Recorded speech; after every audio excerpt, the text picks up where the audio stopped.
Legends don't bleed. That was the first lesson drilled into our skulls at the academy.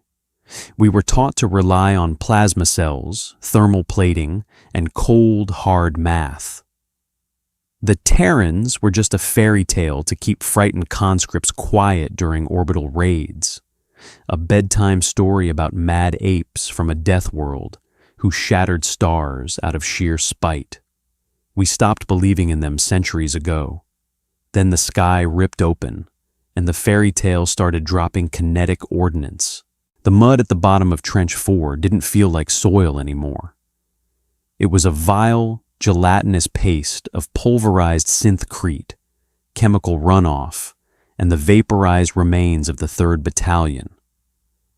Corporal Wyatt dug his armored fingers into it anyway. He needed an anchor. If he didn't hold on to the ground, the relentless vibration of the orbital bombardment might just shake his skeleton right out of his skin. He pressed his helmet against the trench wall. It was warm. Everything on the planet of Ethelgard was warm now. The enemy, the coalition, had been glassing the northern hemisphere for 3 weeks, and the ambient temperature of the atmosphere had risen by 12 degrees. Wyatt's rebreather struggled to filter out the heavy, acrid stench of burning ozone and vaporized polymers. It tasted like an old battery left on the back of the tongue. "I can't feel my legs," Carter muttered. Wyatt didn't look at him. He kept his eyes locked on the narrow strip of bruised violet sky visible above the trench line. "You're fine, Carter. Just the stim pack's wearing off." "No, Wyatt. I mean it. The plating's fused." Reluctantly, Wyatt turned his head. Carter was slumped against the reinforced firing step. A near miss from a coalition plasma mortar had superheated the left side of Carter's hard suit, melting the ceramic alloy armor into a solidified puddle over his thighs. Carter wasn't bleeding. Plasma cauterized as it destroyed, but the man was essentially welded to the trench floor. He was a stationary turret now, a dead man waiting for the battery to die. Wyatt felt a sudden, ugly flare of resentment. He didn't want to look at Carter. Looking at Carter meant acknowledging the math, and the math said they were all going to die here, probably before the sun went down. "Keep your rifle up," Wyatt said, his voice flat. He hated how hollow he sounded. He wasn't a hero. He was a quartermaster who had been handed a rifle when the actual infantry dissolved under the first wave. He didn't feel brave. He just felt an exhausting, crushing apathy mixed with the low-level nausea of constant terror.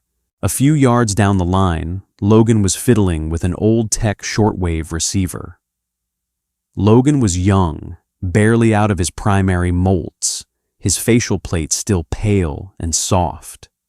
He was chasing static, twisting the dial with trembling, frantic fingers.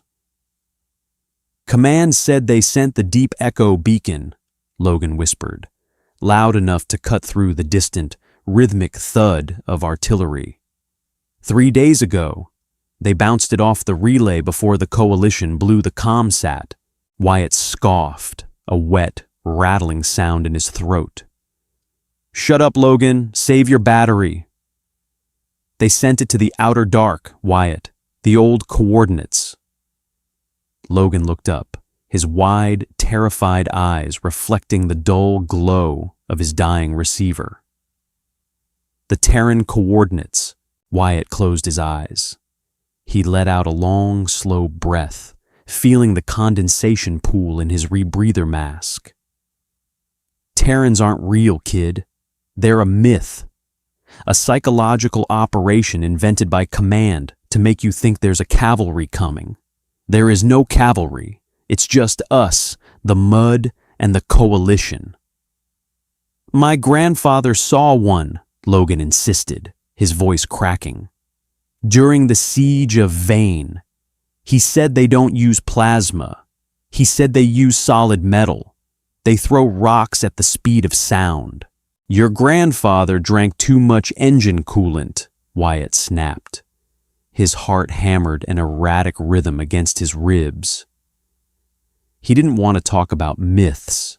Myths were dangerous. They offered hope, and hope was an agonizing thing to carry in a trench that smelled like cooked meat and melted plastic. If the Terrans were real, they would have shown up when the Coalition burned our core worlds. They didn't, because they don't exist. Now check your thermal clips and shut your mouth. Logan looked down, his shoulders shaking. Wyatt immediately regretted his tone. It was cruel, but survival out here meant stripping away anything soft. He couldn't afford empathy. Empathy made you hesitate. Empathy made you reach out to pull a wounded man into cover, exposing your own chest to a sniper's beam. Wyatt had seen it happen twice yesterday. He had promised himself he wouldn't make the same mistake. He wanted to live. Even if living meant being the last rat scurrying in the ashes. The ground shuddered violently. Dirt and composite shards rained down from the trench lip, pinging off Wyatt's helmet. The heavy artillery in the distance had suddenly gone quiet. The silence was worse than the bombing. It was a suffocating, heavy blanket that settled over the battlefield. Wyatt swallowed hard. His mouth was completely dry. He tasted copper. "They're shifting firing arcs," he whispered, mostly to himself. "The bombardment is over." Carter racked the bolt of his plasma rifle. The mechanical clack sounded deafening in the sudden quiet. "Infantry push," Carter said, his voice eerily calm for a man fused to the dirt. "Here they come." Wyatt pressed his back against the wall, his hands gripping his rifle so tightly his knuckles ached inside his gauntlets. He didn't want to look over the edge. He just wanted to close his eyes and sink into the gelatinous mud until he disappeared. But he stood up anyway, not out of bravery, out of the desperate animal instinct to see the thing that was coming to kill him. They came out of the smoke like ghosts. The Coalition didn't march. They didn't yell battle cries. Their infantry wore active camouflage suits that bent the light around them, making them look like shimmering heat mirages gliding over the blackened earth. You didn't see them. You saw the distortions they left behind. You saw the ash swirling in unnatural vortexes around their feet. And you heard the hum, a low, vibrating buzz of supercharged plasma cells powering their sleek, geometric armor. Wyatt's breath hitched in his throat. He raised his rifle, the targeting reticle in his visor, struggling to lock onto the shifting visual noise of the approaching line. There were hundreds of them, a tidal wave of shimmering distortion moving steadily toward Trench 4. "Fire!" Wyatt screamed, though he wasn't a commanding officer. The word just tore out of his throat, raw and panicked. The trench erupted. Searing bolts of blue and green plasma lashed out across the no man's land. The air instantly superheated, the thermal backwash slapping Wyatt in the face like an open hand. A blue bolt from Logan's rifle struck one of the mirages. The camouflage field shorted out with a sharp crack, revealing a tall, slender Coalition soldier in pristine, silver-white armor. The soldier stumbled, a scorch mark on its chest plate, but didn't fall. It simply raised its own weapon, a long, elegant rifle with no moving parts. There was no sound of a gunshot, just a brilliant, blinding flash of white light. The top of the trench wall next to Wyatt simply vanished. The heat was instantaneous and absolute. Wyatt threw himself sideways, landing hard in the mud. He squeezed his eyes shut, curling into a tight ball, making himself as small as possible. His heart pounded so hard, he felt it in his teeth. I'm dead. I'm dead. I'm dead. The thought played on a loop in his mind. He waited for the searing pain of a plasma burn, but it didn't come. He opened his eyes. Logan was gone. Where the young recruit had been standing a second ago, there was only a pair of smoking boots and a puddle of glowing, molten slag. The air smelled intensely of burnt hair and vaporized copper. Wyatt stared at the empty space. His brain refused to process it. 1 second Logan was talking about fairy tales, and the next, his molecular structure had been scattered to the wind. There was no body to drag back, no wound to triage, just absence. Wyatt! Suppressing fire! Give me suppressing fire!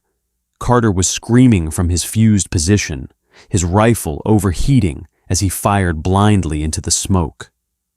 The barrel of Carter's weapon was glowing a dangerous, angry orange. Wyatt couldn't move. His muscles were locked. He watched a shimmering distortion drop into the trench 20 yards to their left. Then another, then 3 more. The coalition had breached the line. Screams began to echo down the trench. Not heroic, defiant shouts, but high-pitched, wet, guttural sounds of sheer slaughter. The sleek silver figures moved with terrifying efficiency, snapping off silent flashes of white light that turned the defenders into ash and shadows. Wyatt pressed his face into the mud. He played dead. It was a pathetic, cowardly thing to do, but his survival instinct had entirely overridden his dignity. He slowed his breathing, closing his eyes, feeling the heavy thud of the coalition soldiers' boots as they advanced down the trench line. The heat of a passing plasma discharge washed over his back, singeing the outer layer of his armor. He bit his tongue to keep from crying out, tasting his own blood. No, wait! Carter's voice was cut off by a sharp hiss. Wyatt flinched, keeping his eyes squeezed shut. He waited for the boot to kick him over. He waited for the white flash.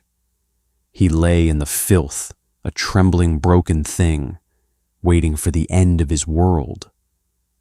But the flash didn't come. Instead, the low, omnipresent hum of the coalition armor suddenly sputtered. A sound pierced the battlefield. It wasn't the shriek of artillery or the snap of plasma.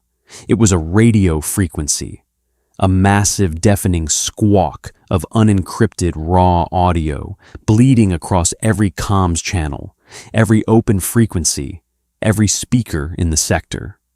It bypassed the coalition's jamming fields completely.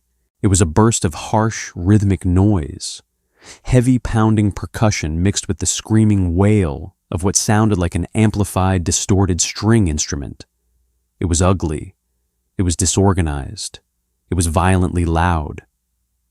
Wyatt's visor threw up an error code. Warning, audio overload. Source unknown.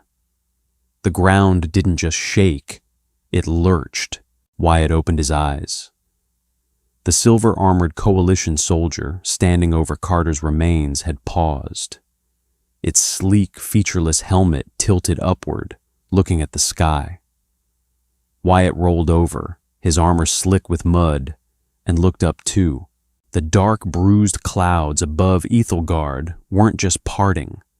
They were being punched through. Huge, jagged trails of fire were screaming down from the upper atmosphere. They weren't dropping with the smooth, repulsor-guided grace of coalition dropships. They were falling like stones, brutal, unaerodynamic bricks of scarred metal, burning a violent orange as they tore through the friction of the sky. The atmospheric pressure dropped so fast, Wyatt's ears popped painfully. The screaming of the falling objects grew into an agonizing roar, drowning out the strange, heavy music still blaring over the comms. "What is that?" Wyatt gasped, his voice lost in the noise. The leading object slammed into the earth 100 yards behind the coalition's advancing line. The impact was cataclysmic. It wasn't an explosion of fire. It was a pure, kinetic shockwave. A massive wall of displaced dirt, rocks, and shattered trees erupted into the air, traveling outward in a devastating ring. Wyatt was thrown backward against the trench wall, his breath knocked completely out of his lungs. He slumped into the mud, gasping, staring at the dust cloud rising like a monolith over the battlefield. More impacts followed. Thud, thud, thud, dozens of them slamming into the earth with enough force to register as localized earthquakes. The pristine, silent battlefield of the coalition was suddenly choking on pulverized dirt, flying rocks, and the deafening, unrefined roar of brute physical force. The fairy tale had landed. The dust cloud was so thick it turned the mid-morning air into a suffocating, abrasive twilight. Wyatt coughed, blindly swiping a hand across his visor to clear the layer of grit. His ears were ringing with a high, sustained whine. Slowly, he pushed himself up onto his knees. The trench around him was half collapsed. The sleek coalition soldiers, previously advancing with terrifying precision, were scattered. Several had been knocked off their feet by the sheer concussive force of the impacts. Their active camouflage flickered and died, unable to process the dense clouds of floating particulate matter. For the first time in 3 weeks, the coalition line looked disorganized. Through the swirling dust, a silhouette emerged from the crater of the nearest impact zone. Wyatt froze, his hand instinctively dropping to the grip of his discarded rifle. Though he didn't raise it, he couldn't. He was paralyzed by the sheer, imposing mass of the thing stepping out of the smoke. It was a biped, but it was horrifyingly bulky. There were no sleek lines, no elegant geometric curves, no glowing energy nodes. It looked like a walking industrial tractor. The armor was thick, angular, and brutally scarred, painted in dull, utilitarian shades of olive drab and gunmetal gray. Deep gouges and carbon burns scored its chest plate. It didn't look like a soldier of an advanced civilization. It looked like a survivor of 1,000 ugly, desperate brawls. It stepped heavily, its massive boots sinking into the mud with a wet, heavy squelch. Terran. The word echoed in Wyatt's mind, a ghost story suddenly breathing the same ash-choked air as him. A coalition soldier recovered its footing, raising its elegant white rifle toward the massive figure. The white light flashed, striking the Terran square in the chest. Wyatt winced, expecting the giant to instantly vaporize. The beam hit the Terran's armor and dispersed outward in a spectacular shower of sparks. The ablative plating glowed white-hot for a fraction of a second, then rapidly began to cool, shedding a layer of charred ceramic onto the ground. The Terran didn't even stumble. It barely seemed to notice. It slowly turned its heavy helmet toward the coalition soldier. The Terran raised its weapon. It wasn't a sleek tube or a refined crystal emitter. It was a massive, blocky hunk of dark metal, nearly as long as Wyatt was tall. A belt of huge brass-cased projectiles hung from the weapon, feeding into a side-mounted receiver. There was no whine of a charging capacitor, no elegant beam of light. There was only a deafening, percussive roar. Crack, crack, crack, crack, crack. The noise was absolute agony. It was a physical blow to the eardrums, a rapid-fire series of localized explosions that literally shook the air in Wyatt's lungs.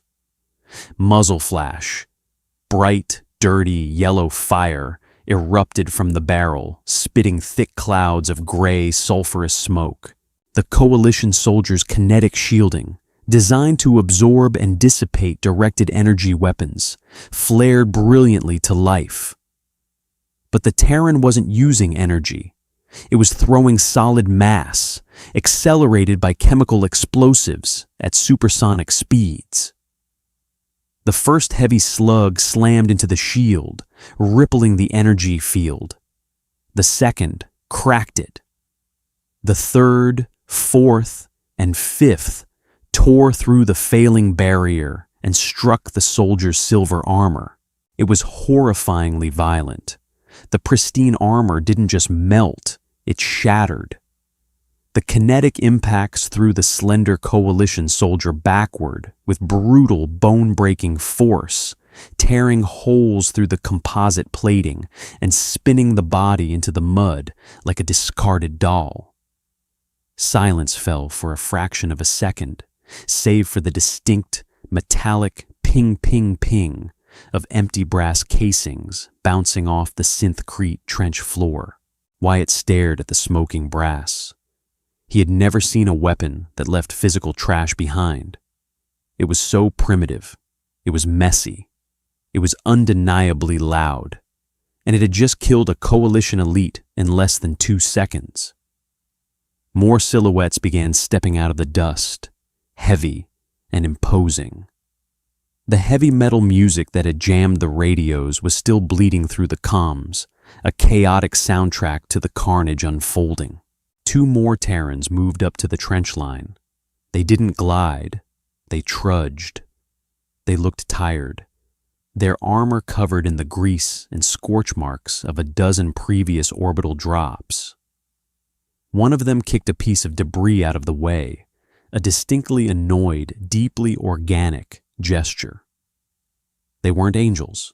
They weren't enlightened cosmic saviors descending on wings of light to bring peace to the galaxy. They were butchers, pragmatic, heavy-handed mechanics of death who looked at the elegant, mathematical warfare of the galaxy and decided to bring a sledgehammer to the equation. Another group of coalition infantry tried to flank the leading Terran. Before they could fire, the Terran reached to its belt, pulled a small, ribbed metal oval, yanked a pin out of it with its thumb, and casually tossed it underhand into the group. Wyatt didn't know what it was, but instinct told him to duck. He buried his face in his arms. The explosion wasn't a flash of heat. It was a violent expansion of gas and shrapnel that showered the trench in dirt and shredded armor. Wyatt felt a piece of jagged metal thud into the dirt inches from his face. The smell of the battlefield changed. The sterile scent of ozone and plasma was gone, replaced entirely by the choking, bitter stench of cordite, burning propellant, and hot iron. It smelled like an industrial accident. It smelled like humanity. A heavy shadow fell over Wyatt. He slowly looked up. One of the massive Terrans was standing at the edge of the trench, looking down at him. The giant's helmet had a dark, opaque visor.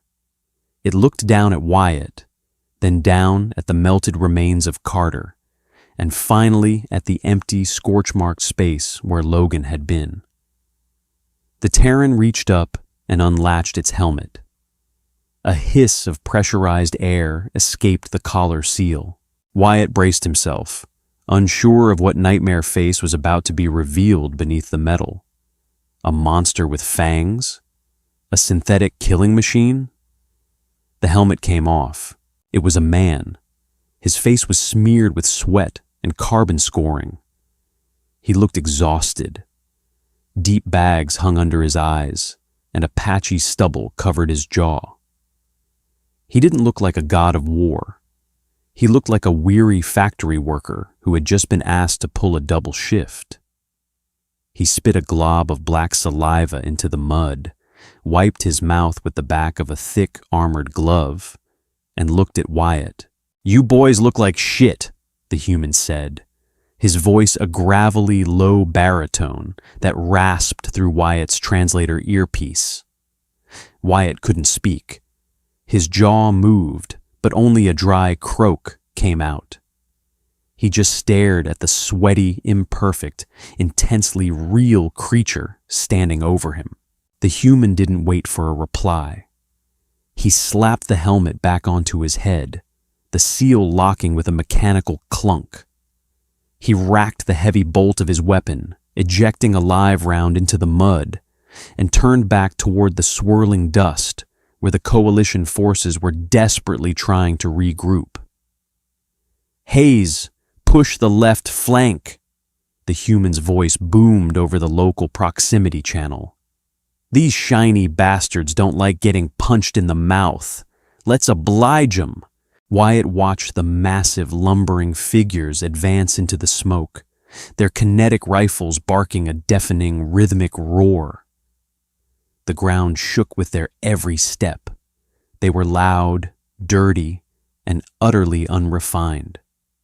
For the first time in 3 weeks, Wyatt felt his chest rise and fall with a full, deep breath.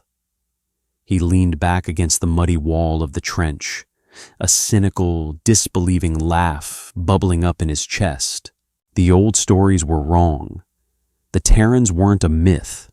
They were a reality. And reality was beautifully, violently ugly. The ringing in Wyatt's ears didn't fade. It just changed pitch. The high, sterile whine of coalition energy weapons was being systematically beaten into submission by the rhythmic, mechanical thumping of human ballistics. Wyatt remained slumped against the trench wall, his breathing shallow, his hands trembling violently. The air was practically unbreathable. The pristine, over-oxygenated scent of plasma discharge had been completely smothered by a thick, suffocating cloud of sulfur, burning propellant, and aerated mud. It coated the back of his throat like a layer of grease. He swallowed, tasting dirt and old blood. A few yards away, the battle was moving forward. The Terran giants were pushing out of the cratered remnants of Trench 4, their heavy boots tearing deep gouges into the pulverized earth. They didn't move with the synchronized, algorithmic perfection of the coalition. They moved like a pack of angry, uncoordinated predators. They bumped into each other. They shouted over the deafening roar of their weapons. They cursed. "O'Connor, keep that barrel down! You're masking my sector!" A voice roared, distorted by heavy static and raw lung power. "Bite me, Miller! The shiny bastards are flanking right!" Wyatt watched them, his brain struggling to reconcile the mythological Terrans with the loud, bickering laborers standing before him. The holovids, if you could find the illegal ones, depicted humanity as a hive mind of hyper-lethal berserkers. But these weren't berserkers. They were just men and women wrapped in half a ton of scarred metal, complaining about sightlines while they dismantled an advanced alien military. A sudden, brilliant flash of blue plasma illuminated the swirling dust. A Terran a few yards to Wyatt's left jerked backward. The plasma bolt caught the soldier high on the shoulder, splashing against the thick, sloped pauldron of his hard suit. The impact sounded like a thunderclap. Wyatt flinched, expecting the human to vaporize the way Logan had. He waited for the sudden absence of mass. Instead, the human hit the mud hard, tumbling backward in a tangle of heavy limbs and loose gear. The ablative armor did its job, violently shedding its outer layer in a shower of white-hot ceramic shards to disperse the thermal energy. But it wasn't enough. The sheer kinetic shock of the superheated gas knocked the soldier flat.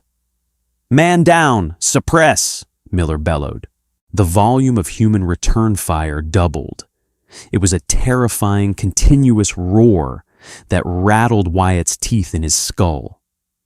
The air filled with a dense storm of supersonic lead, completely shredding the active camouflage of the advancing coalition squad and turning their silver armor into twisted, spark-spitting wreckage. Wyatt stared at the downed human. The soldier was thrashing in the mud, clutching his shoulder. Smoke poured from the cratered armor.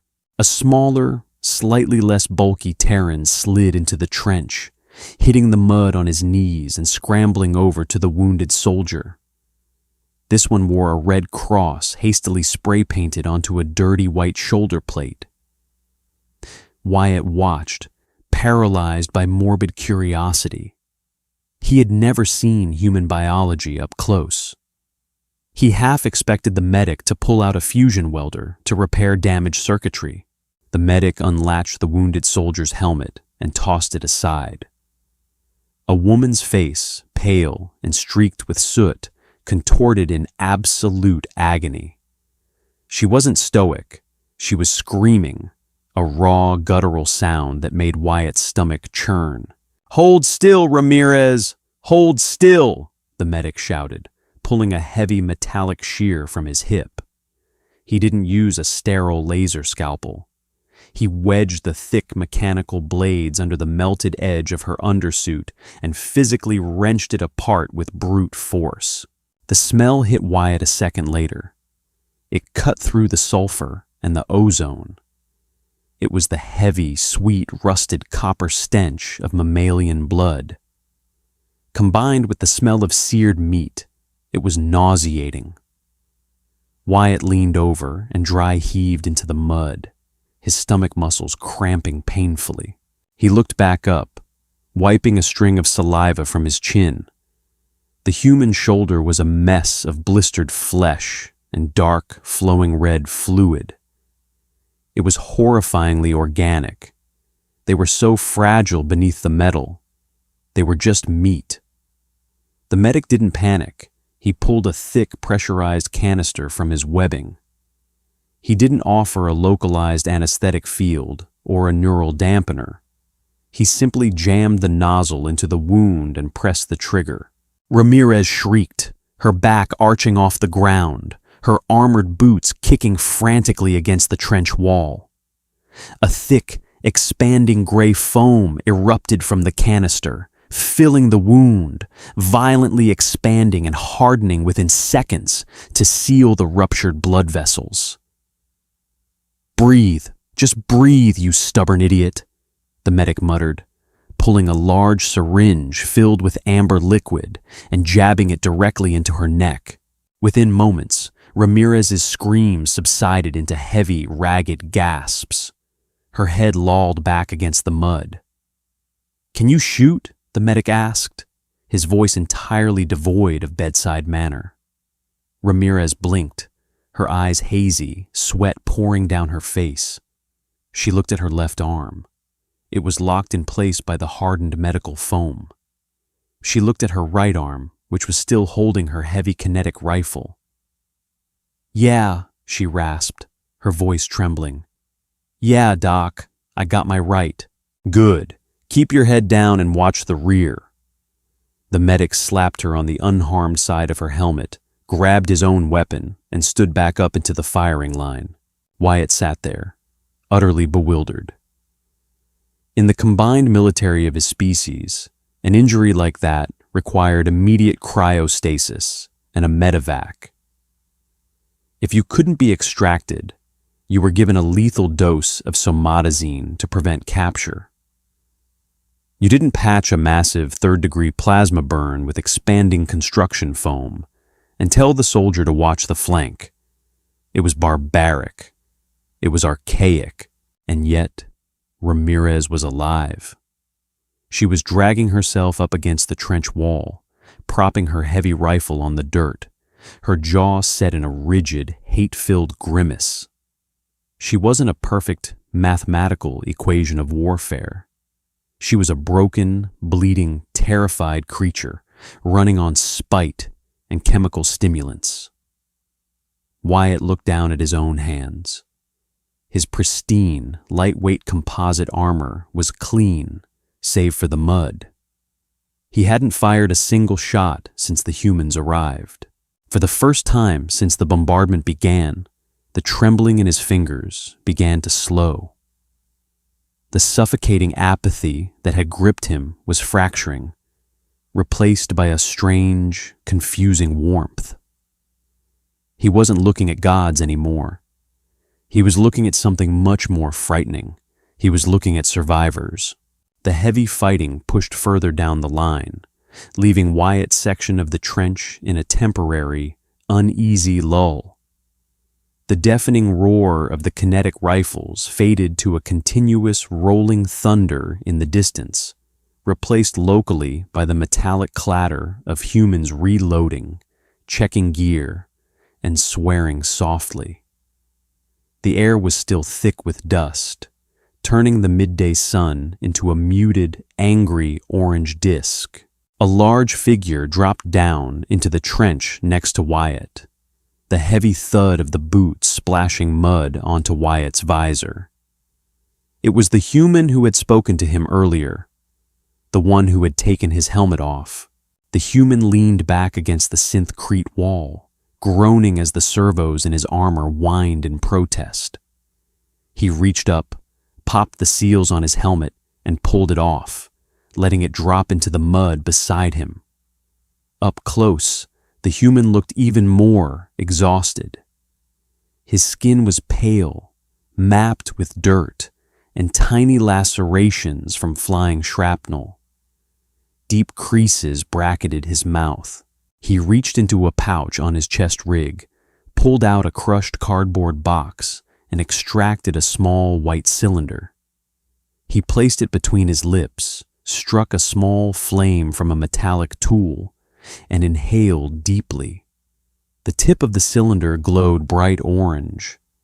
He exhaled a cloud of thick, acrid gray smoke. Wyatt's translator earpiece clicked. "You still breathing, kid?" the human asked, his voice like grinding stones. Wyatt nodded slowly. He realized he was staring. "I am functional, Corporal Wyatt, logistics." The human let out a short, cynical laugh, the sound turning into a wet cough. "Logistics, ain't that a bitch? They hand the bean counter a rifle and tell him to hold the line against the shiny elite. Command is the same no matter what species you are." He took another drag of the cylinder. "Sergeant Miller, 104th Shock Infantry." Wyatt swallowed hard. His mouth was painfully dry. "You are Terran." It wasn't a question, but he needed to hear it confirmed out loud. "Human," Miller corrected, tapping his chest plate. "Earth is a long way from here. We just go where the dropships point us." Wyatt looked around the ruined trench. He looked at the melted remains of Carter. He looked at the empty space where Logan used to be. Then he looked back at the exhausted, smoking ape sitting next to him. "Why?" Wyatt asked. The word slipped out before he could filter it.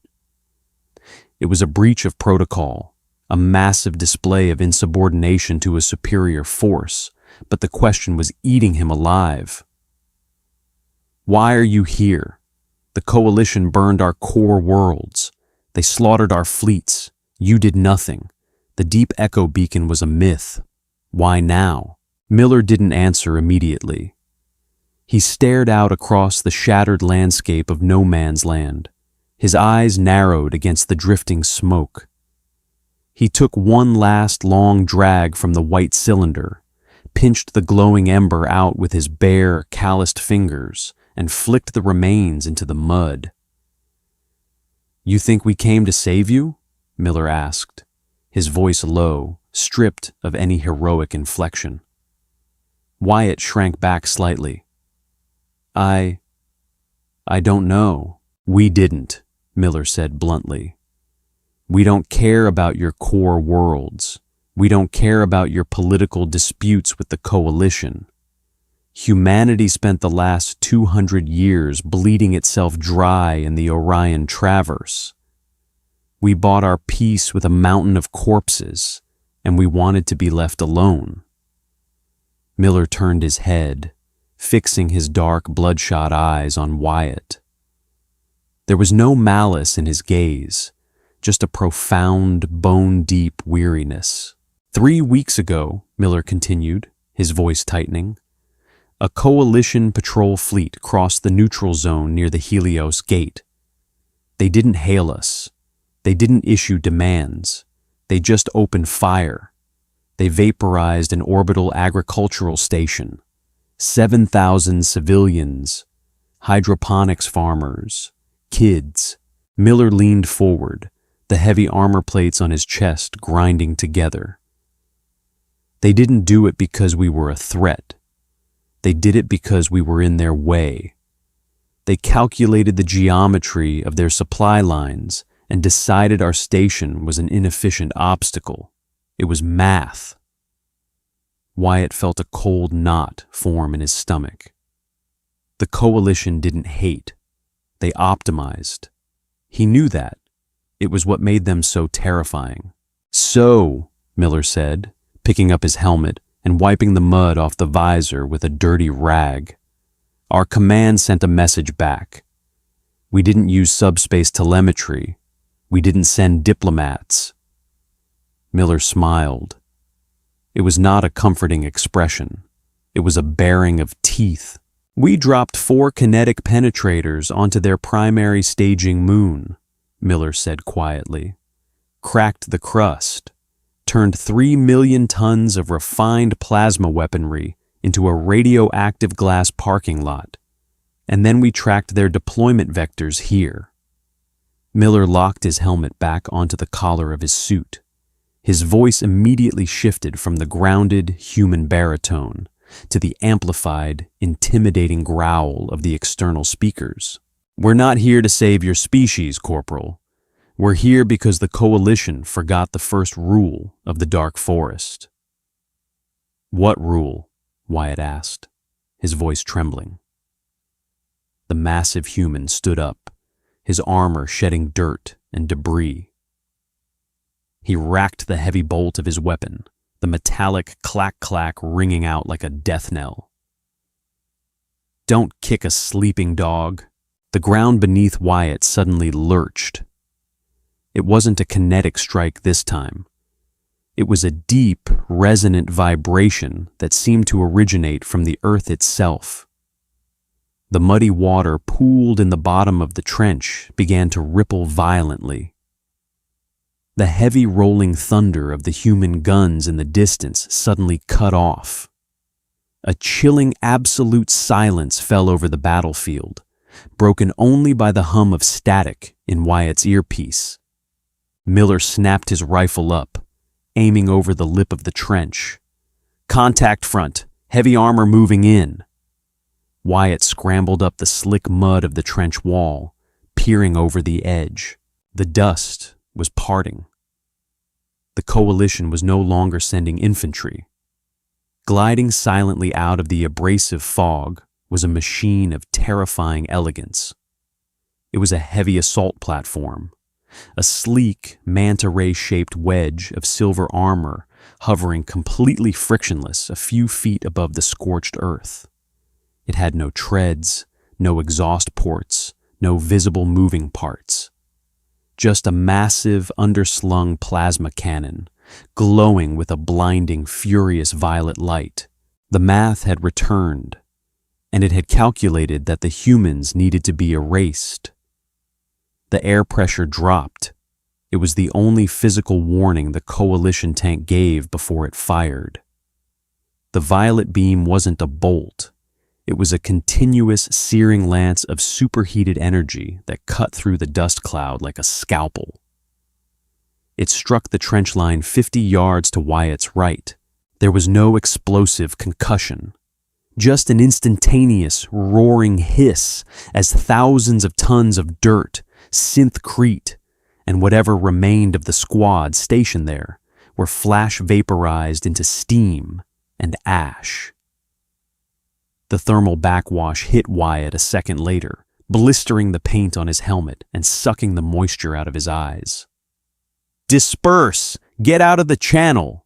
Miller roared over the comms, shoving Wyatt violently down into the mud. The humans didn't panic, but they moved with a sudden, frantic urgency.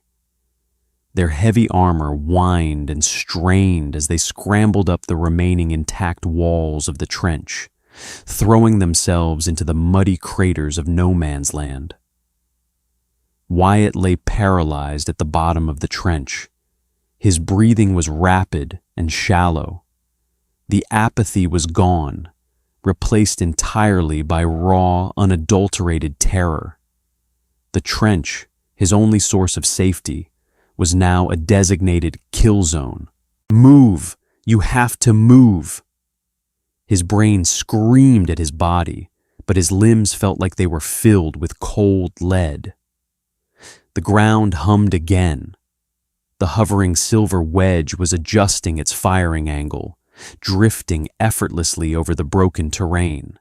Its targeting sensors swept the battlefield, algorithmic perfection calculating the optimal trajectory to maximize casualties.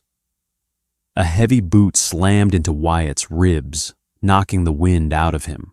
He gasped, rolling over. It was O'Connor, the human who had been bickering with Miller earlier. O'Connor wasn't holding a kinetic rifle. He was dragging a massive olive-drab tube, thick as a tree trunk, over his shoulder. "Get up, Twigs!" O'Connor screamed, grabbing the harness of Wyatt's armor and hauling him to his feet with terrifying ease. "You want to be a shadow on the wall? Stay here! Otherwise, grab the damn feed bag!" O'Connor kicked a heavy canvas duffel bag toward Wyatt. It was stained with grease and leaked a smell of concentrated cordite. Wyatt didn't think. Instinct took over. He grabbed the thick nylon straps of the bag. It was shockingly heavy, easily 60 pounds of dead weight. His arms strained as he dragged it out of the trench, scrambling up the muddy incline right behind O'Connor. They dove into a massive crater just as the coalition tank fired again. The violet beam swept across the trench they had just vacated, melting the synthcrete walls into bubbling slag. The heat radiating off the molten rock washed over the lip of their crater, making Wyatt's internal temperature alarms blare angrily in his visor. O'Connor slammed the heavy metal tube down onto the lip of the crater, deploying a bipod into the mud. It wasn't an energy weapon. It was an anti-armor launcher, brutally simple and terrifyingly large. "Load me!" O'Connor barked, keeping his eyes locked through the crude glass and metal optic mounted on the side of the tube. Wyatt froze. I don't know how." "Open the bag. Pull the big green cylinder out. Shove it in the back of the tube until it clicks." O'Connor didn't look at him. He just barked the instructions with aggressive impatience. "Do it now, kid, or that shiny toaster's gonna melt our faces off." Wyatt's hands shook as he tore the heavy canvas bag open. Inside were 3 massive conical projectiles, painted dull green with yellow stenciling. They looked like oversized, blunt-nosed darts. He grabbed one. The metal was cold, slick with a thin layer of machine oil. He grunted, using both hands to haul the heavy munition out of the bag. It felt primitive. It felt like holding a localized apocalypse. He dragged it over to O'Connor, aligning the heavy nose with the open rear breech of the launcher. His hands were shaking so badly, he scraped the side of the shell against the metal casing. "Push!" O'Connor yelled. Wyatt threw his weight against the back of the shell, shoving it forward until a heavy steel latch clamped down with a loud mechanical Clack. "Clear the back blast! Get your head down!" O'Connor ordered. Wyatt threw himself flat into the mud, covering the back of his neck with his hands. He didn't know what back blast meant, but he found out a second later. O'Connor squeezed the trigger. The noise was indescribable. It was a concussive boom that physically punched Wyatt in the spine. A massive jet of pressurized fire erupted from the back of the tube, scorching the muddy walls of the crater and filling the air with thick, choking white smoke. Wyatt forced his head up, looking over the rim of the crater. The heavy green projectile wasn't traveling at the speed of light.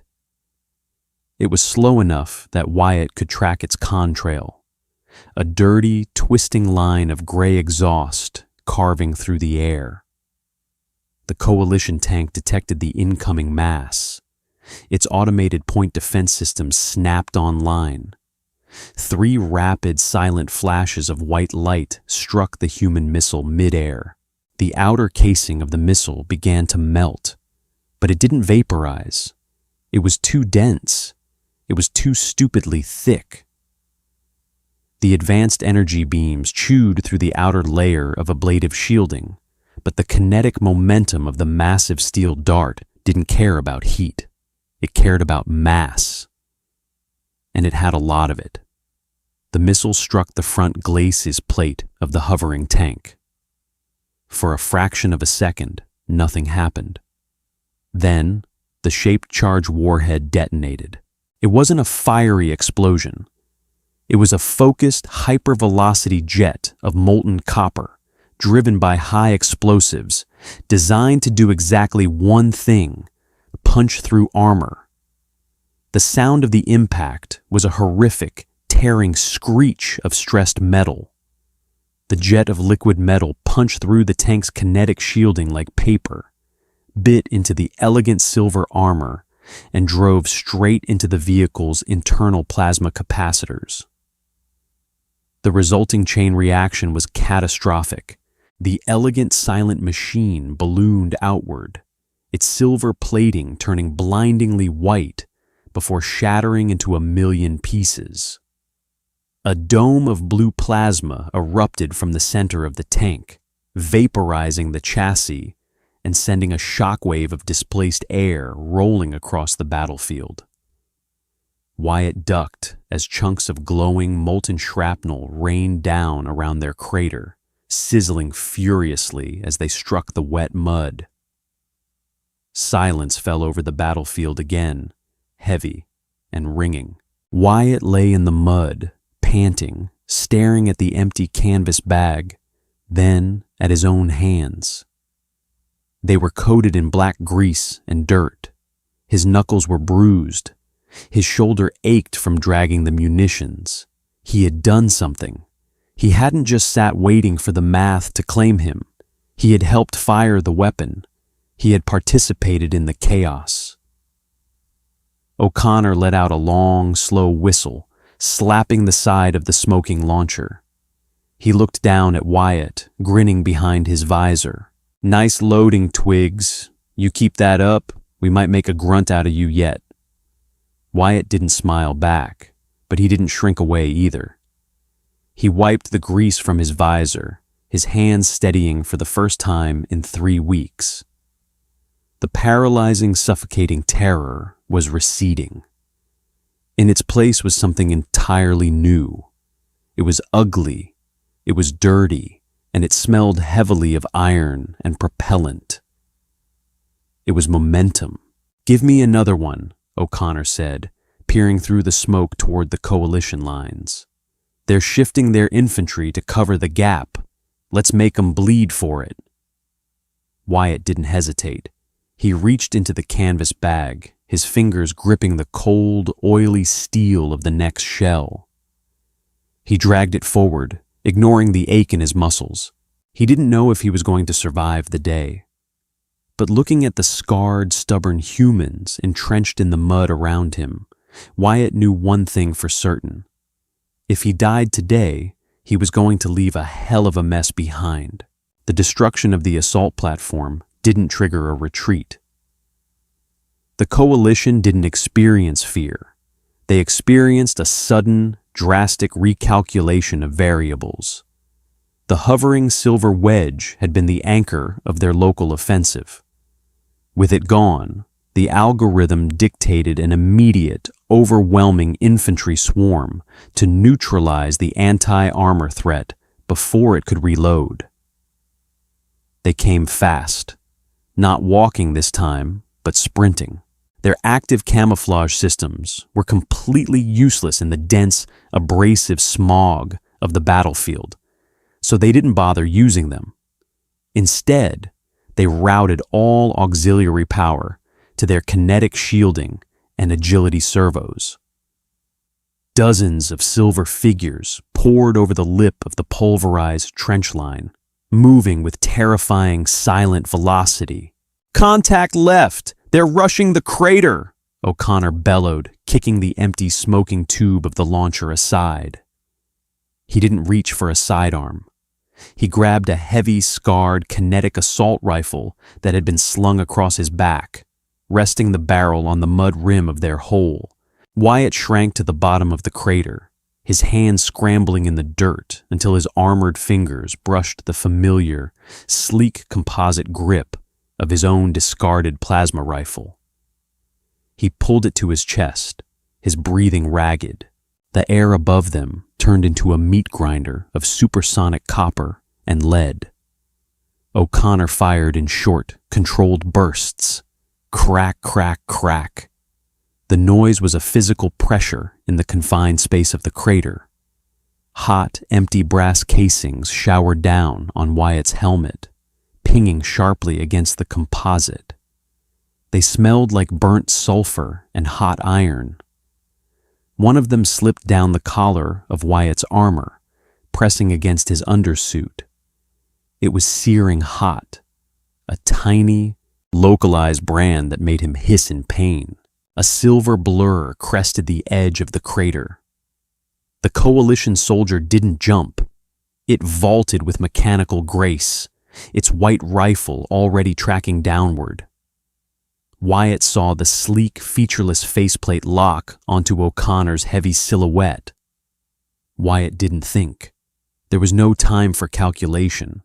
He just reacted to the raw animal panic flooding his veins.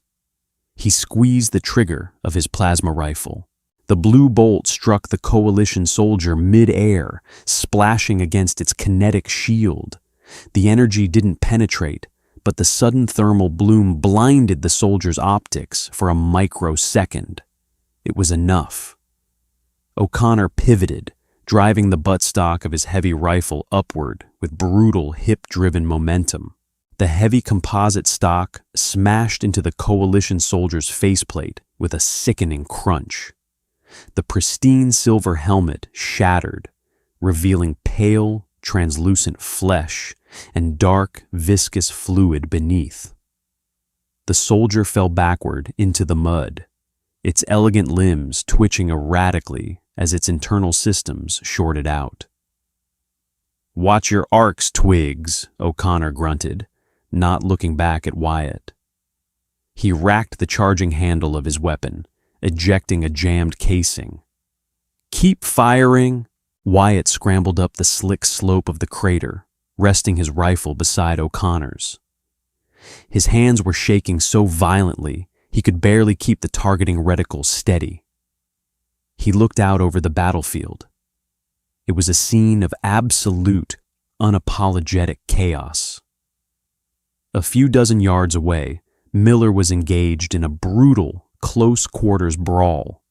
A coalition soldier had managed to close the distance, slapping Miller's heavy rifle aside and firing a localized burst of plasma directly into his chest plate.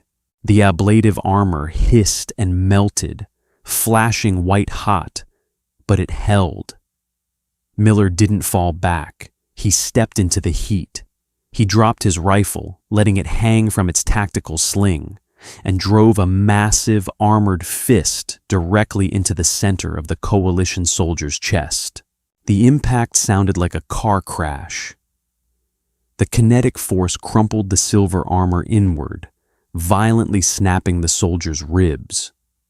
As the alien folded forward, Miller drew a thick, serrated trench knife from his thigh sheath. He didn't stab with finesse.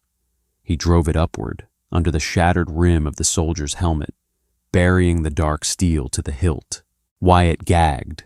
His stomach contracted violently. It was one thing to shoot a beam of light from 100 yards away. It was another entirely to watch a man physically tear the life out of an enemy with his bare hands. It was intimate. It was horrifying. Miller ripped the blade out, kicking the body away. He was breathing heavily, the external speakers of his armor broadcasting the harsh, ragged sound of his lungs fighting for air. Blood, dark and mammalian, mixed with the translucent fluid of the enemy, streaked his scarred chest plate. "Line's getting thin," Miller's voice cracked over the comms, a raw, desperate rasp. "Consolidate at the heavy weapons pit. Move, move!" O'Connor grabbed Wyatt by the shoulder harness, practically lifting him out of the mud. "You heard the boss. Legs moving, kid. Let's go." They scrambled out of the crater, slipping and sliding in the gelatinous mud. Wyatt fired wildly into the smoke, not aiming, just trying to put heat downrange. The air was thick with flying dirt, the white flashes of coalition plasma, and the relentless, deafening roar of human ballistics. It was a sensory overload that threatened to crush Wyatt's mind entirely. He wasn't a soldier. He was a quartermaster. But right now, his inventory consisted only of dirt, blood, and the terrified, erratic thumping of his own heart. They collapsed into a wide, shallow depression that used to be a command bunker, before an orbital strike turned it into a bowl of pulverized synthcrete. Wyatt hit the ground hard, his knees scraping painfully against jagged rebar. He rolled onto his back, staring up at the bruised violet sky. The smoke was so thick it blotted out the sun, casting the entire battlefield in a sickly twilight gloom. His throat felt like it was coated in ground glass. He tried to swallow, but he had no saliva left. He tasted copper and old sweat. The surviving humans piled into the depression around him. There weren't many left. Ramirez, the medic who had patched her own shoulder, slid down the embankment, leaving a trail of dark red smears in the mud. Her face was deathly pale, sweat carving clean lines through the soot on her cheeks. She dropped her rifle, her right hand trembling uncontrollably as she fumbled with an empty ammunition magazine. "I'm out," she rasped, letting the empty metal box drop into the dirt. "Last mag." O'Connor checked his own weapon, slamming a fresh magazine into the receiver. "I've got 2 left. Miller?" Miller slumped against a slab of broken concrete. His chest plate was a ruin of melted ceramic and deep, carbon-scored gouges. He looked older than he had an hour ago. The deep creases around his mouth were tight with pain. He didn't answer immediately. He slowly unlatched his helmet, letting it fall to the side, and pulled a canteen from his belt. He didn't drink. He poured a small amount of the clear liquid onto a dirty rag and began wiping the alien blood off his face. 50 rounds, Miller finally said, his voice barely a whisper, and 3 frags. A heavy, oppressive silence settled over the crater, broken only by the distant, rhythmic hum of approaching coalition armor. The adrenaline was fading, leaving behind a cold, hollow ache in Wyatt's bones. He looked at his plasma rifle. The thermal clip was still half full. He could fire another 30 shots before it overheated. He looked at the humans. They were massive, heavily armored, and undeniably lethal. but they were empty. Their primitive weapons required physical mass, and they had run out of it. "They're going to push," O'Connor said, his voice flat. He wasn't panicking.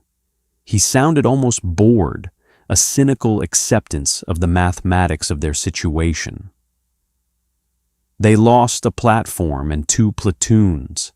Their tactical net is going to demand a purge of this grid sector to re-establish dominance." "Let 'em come," Ramirez hissed, pulling a combat knife from her boot with her good hand.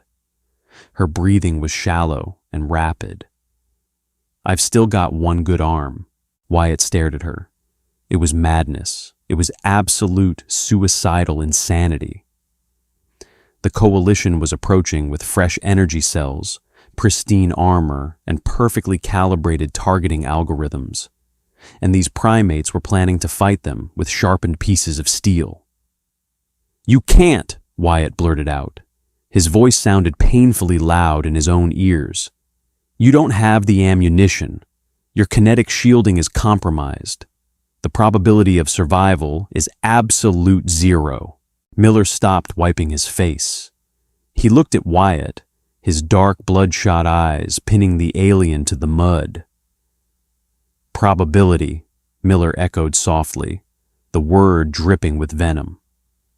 "You know what the probability was of humanity surviving the first contact wars? 0. You know what the probability was of us holding the Orion Traverse against the Hive fleets? 0. Miller pushed himself off the concrete slab, his joints popping loudly. He looked down at the trench knife in his hand, the metal stained dark. "The coalition fights with math, Corporal," Miller grunted, his chest heaving. "They calculate risk. They calculate acceptable losses. If an objective costs too many units, they retreat. They think war is a spreadsheet." Miller slammed his heavy fist against his ruined chest plate, the metallic clang ringing out across the crater. "We don't do math. We do spite. We do attrition. We make it so goddamn painful to take a single inch of dirt that the enemy's computers have a logical meltdown trying to justify the cost." Miller looked back out over the rim of the crater, where the shimmering distortion of active camouflage was beginning to crest the horizon again. "Fix bayonets," Miller ordered, his voice dropping into a low, terrifying growl. "Make them pay for the dirt." O'Connor pulled a long, heavy blade from his webbing and locked it onto the lug beneath the barrel of his rifle with a sharp clack. Wyatt felt a profound shift in his chest. The overwhelming terror that had paralyzed him for 3 weeks didn't vanish, but it compacted. It hardened into a small, tight knot behind his ribs. He looked at his pristine, lightweight composite armor. He looked at his full thermal clip. He wasn't a human. He was fragile. He didn't have half a ton of ablative metal protecting his organs, but he couldn't sit in the mud anymore. He couldn't watch these bloody, broken apes die for his planet while he calculated the odds of his own survival. Wyatt stood up. His legs shook, but they held his weight. He walked over to the edge of the crater, sliding in next to Miller. He rested the barrel of his plasma rifle on the dirt, checking the charge indicator on his visor. Miller glanced at him sideways, a tiny, cynical smirk pulling at the corner of his scarred mouth. "You're gonna ruin that shiny suit, Corporal." Wyatt swallowed hard, his finger hovering over the trigger. "Logistics, Sergeant. You're out of inventory. I am redistributing local assets." Miller chuckled, a wet, rattling sound.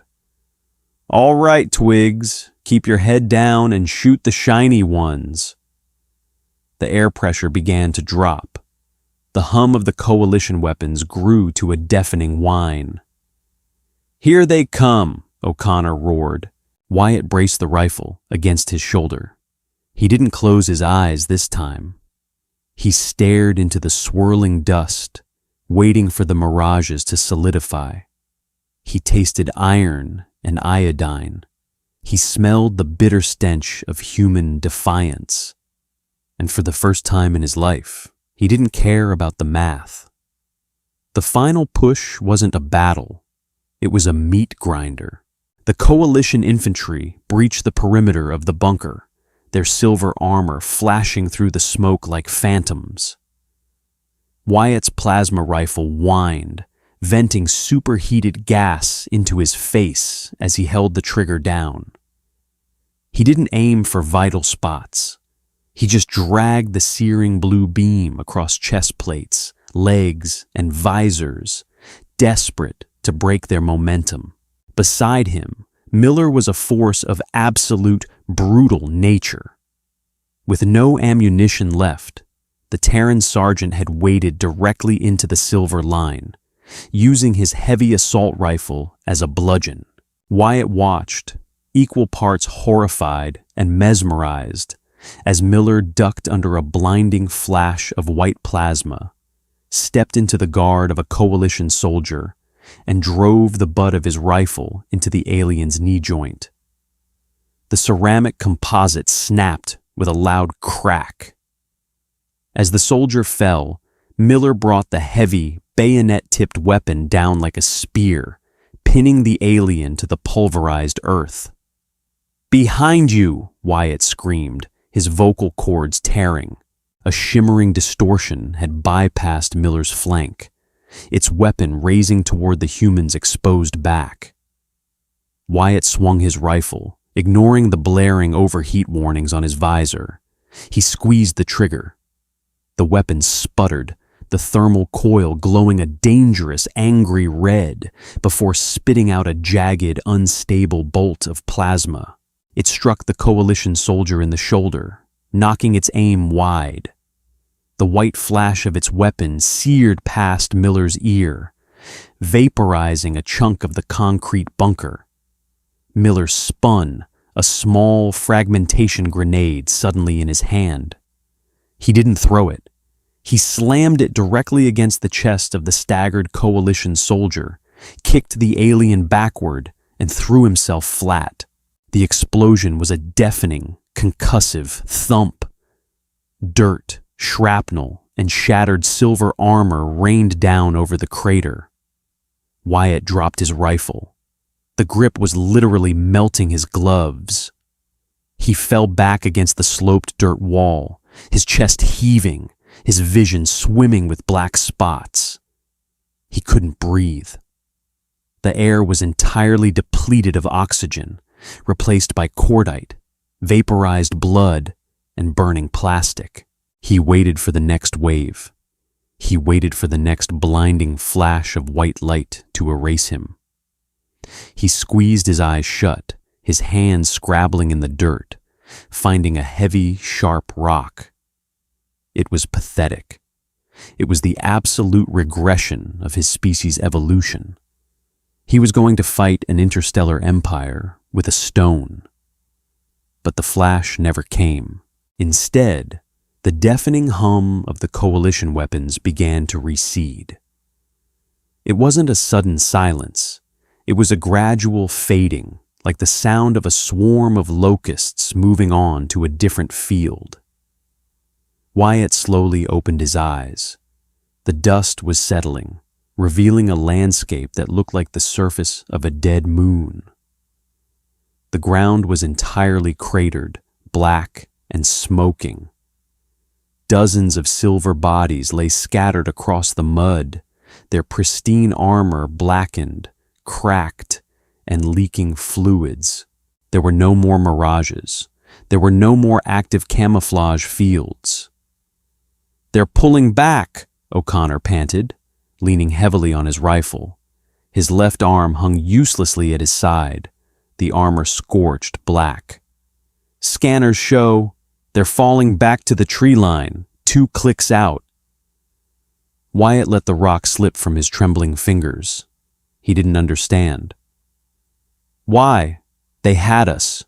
We were empty. One more push and we would have been overrun." Miller pushed himself up from the mud. He looked atrocious, His armor was essentially scrap metal. A jagged piece of shrapnel was embedded in his left thigh, and dark blood was pooling around his knee. He limped over to the concrete slab and heavily sat down, pulling his crushed box of white cylinders from his chest rig. Miraculously, one survived. He placed it between his teeth, lit it, and inhaled deeply. "Math, Corporal," Miller exhaled, a thick cloud of smoke mingling with the ambient dust. "I told you, they ran the numbers. We killed 30% of their assault force to hold a worthless crater of mud. Their tactical net calculated that entirely wiping us out would cost them another 40%. The cost-to-benefit ratio dropped into the red."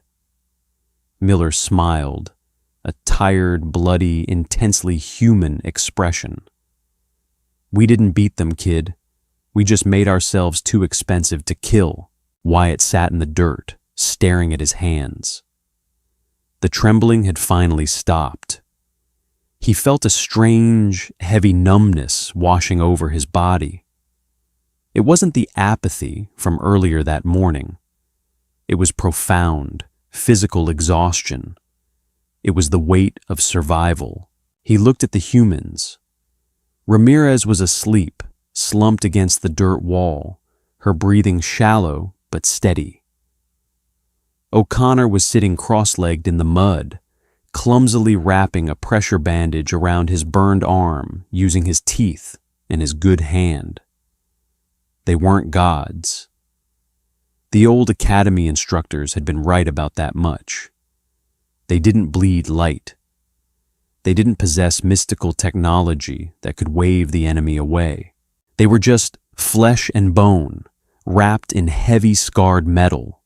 They were loud, they were dirty, and they were unrefined. They fought with kinetic force, chemical explosives, and a frightening primal rage that bordered on insanity. But as Wyatt sat in the ashes of Trench 4, breathing the bitter, iron-scented air, he realized the galaxy had it all wrong. The Terrans weren't a myth invented to comfort frightened soldiers. They were a nightmare invented to humble the stars. "Hey, Twigs!" Miller called out softly, his voice thick with fatigue. Wyatt looked up. Miller pulled a dented metal flask from a hidden compartment in his armor and tossed it underhand. Wyatt caught it clumsily against his chest. It was heavy, and it smelled faintly of ethanol and burnt sugar. "Drink," Miller said, taking another drag of his cigarette. "It tastes like engine coolant, but it burns the ozone out of the back of your throat. You earned it." Wyatt looked at the flask. He didn't scan it for toxins. He didn't check the caloric or chemical breakdown. He unscrewed the cap, wiped the muddy rim with his thumb, and took a long pull. It burned like liquid fire. It made his eyes water and his chest heave as he coughed violently, the harsh liquid searing its way down into his stomach. O'Connor laughed, a weak, raspy sound. Miller just nodded, a quiet acknowledgement passing between them. Wyatt wiped his mouth, his throat burning, his muscles aching, his uniform ruined. He looked out over the smoking, silent expanse of no man's land. The coalition would return. Tomorrow, or the next day, the math would recalculate, and the silver tide would sweep back toward them. But as Wyatt screwed the cap back onto the human's flask, feeling the sudden, fierce warmth spreading in his chest, he realized something he hadn't believed since the sky first ripped open. He wasn't afraid of the math anymore. If the smell of cordite and the roar of kinetic rifles got your blood pumping, don't leave us stranded in the trenches. We survived the coalition today, but we need your help to hold the line. Hit that like button to keep the heavy weapons fed. Share this video with your squad of sci-fi junkies. and subscribe to the channel for more raw, uncompromising HFY stories. Drop a comment below. Would you have grabbed the launcher or stayed in the mud? We've got more orbital drops coming soon. Keep your armor heavy and your powder dry. See you next time.